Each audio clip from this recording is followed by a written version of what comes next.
Hola, clase. I have received a couple emails just wondering what you all missed on Friday when you went to your visit at the high school. So instead of sending out a step-by-step written email, I thought that I would record a video because I thought that it might just be a little bit easier to show you. So what you're going to want to start on is you're going to want to go to classroom.google.com. And that's where you want to head first, classroom.google.com, and press enter.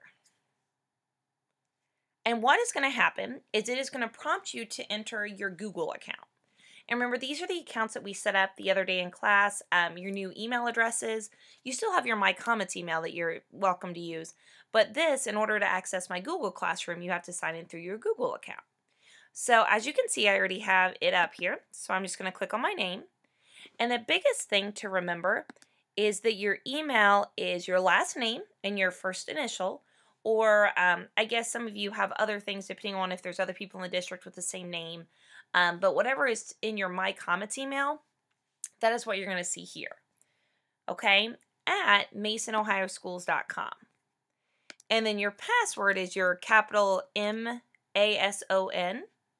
So the word Mason with a capital M. And then your 6-digit student ID. Okay? So I'll wait for a second if you have two windows open and you're trying to do this at the same time. Again, your last name and first initial at masonohioschools.com. And your password is the word Mason with a capital M and your 6-digit student ID. And if you need to pause this as you're listening to it, that's fine too. But next thing I'm going to do is press sign in. And it should take me to my Google Classroom. Now, I have a lot of Google Classrooms, obviously because I have a lot of different Google classes. But let's just say, for example, I'm going to click on Bell 4.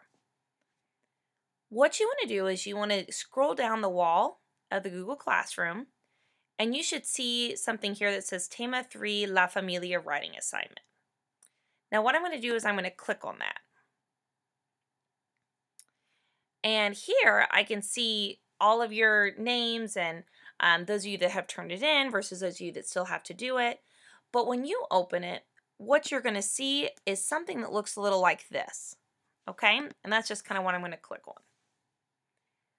And what it should do is it should open up the item in a Google Doc.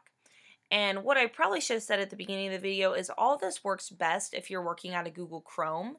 As you can see with having a MacBook, I use Safari a lot, but whenever you're working with any type of Google platform, it just helps if you work out of Chrome.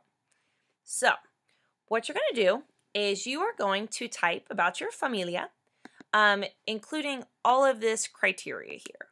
Now, you don't have to include every single thing about every single person, but as long as you get a good description of your family in there, that's great. Two of the things that I showed people in class on Friday were, one, the benefits of setting your language in Spanish. So first thing you want to do is set your document to Espanol. And what you do is you go to File within Google Docs, Language, and then I'm going to pick Espanol. And what that's going to do is that's going to help autocorrect. Let's say, for example, I put the word, or I type Buenos Dias. And do you see here how it underlined Dias for me? It's detecting that it's spelled wrong. So if I go up here to Tools and Spelling, look at that. And it changes it for me. But let's say, for example, and I'm just going to delete this. Let's say, for example, I put the word L. It's not going to autocorrect, or El es guapo.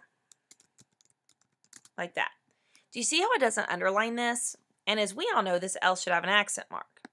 The reason it doesn't is because it doesn't detect grammar issues. It just detects, like, if there is only, for example, the word DS is always going to have an accent mark, so it knows that. So if you need to put in a letter with an accent mark, you can do it a little bit longer way here, but what I want to show you is this. And I deleted the letter E because I know that's what I need. But I'm going to go up to Insert, Special Characters.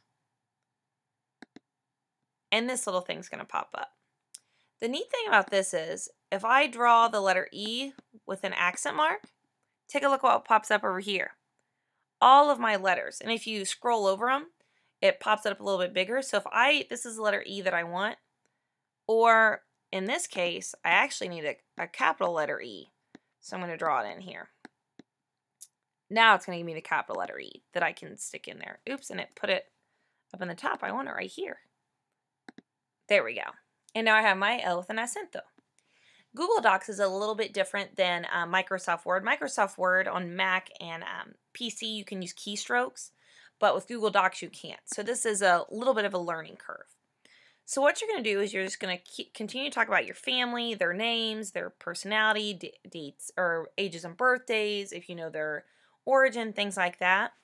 And when you get done, what I'd like you to do is delete all that info, all the grading criteria, and delete all of this. And then just under mi familia, put your nombre en español. This was my Spanish name when I was in school, Lilia. So Lilia Richardson. And you'll have your whole thing typed down in this area. You can find a picture from the internet. It doesn't have to be a picture of your family. If you have a picture of your family, that's great. But you can, if it's easier for you to find something on the internet, especially those funny family photos, you can do that too. But the one thing that I can't show you from my platform because I'm not registered as a student is up here, if you look where my cursor is, there's going to be a button that says turn in, okay? Once you get completely done with it, you can just press that turn in button and I will have it in class. What you see here is you don't have to automatically change or save your documents in Google Drive. It just changes it for you. So if you see all changes saved in Drive, this is what gets scary. Look at this. Oh, see ya, done. But when you go back to open yours up, look at that. All of your info is still there. So that's a pretty cool thing, I think. So you don't have to ever worry about, like, oh man, I forgot to save it. Something like that. Nope. All you have to do is exit out and it'll be right there to pick back up in classroom where you left off. So after you submit it, then I will see here that it is done. For example, I will show you here, just as an example. This was an assignment that I just did so I could show you all. It checks some word done, and that tells you that you're ready to go. So I hope that was helpful. If you have any more questions, feel free to ask, and I can record another video or something like that. If you want some more practice with possessive adjectives that we just started to talk about on Thursday, I posted that on the wall. But just let me know anything you might need, and I will be here to help. All right, and the last thing I want to tell you is this initially was going to be due on Sunday night at midnight, but because this is new technology that we're using, and I know it's a learning curve, I changed the due date to Monday night at midnight, which I hope none of you are up at Monday night at midnight, but just in case, for some reason you need that extra time in the evening, I did that for you all. So it'll say right up here in the corner, due October 27th, and it'll be due at midnight. Okay?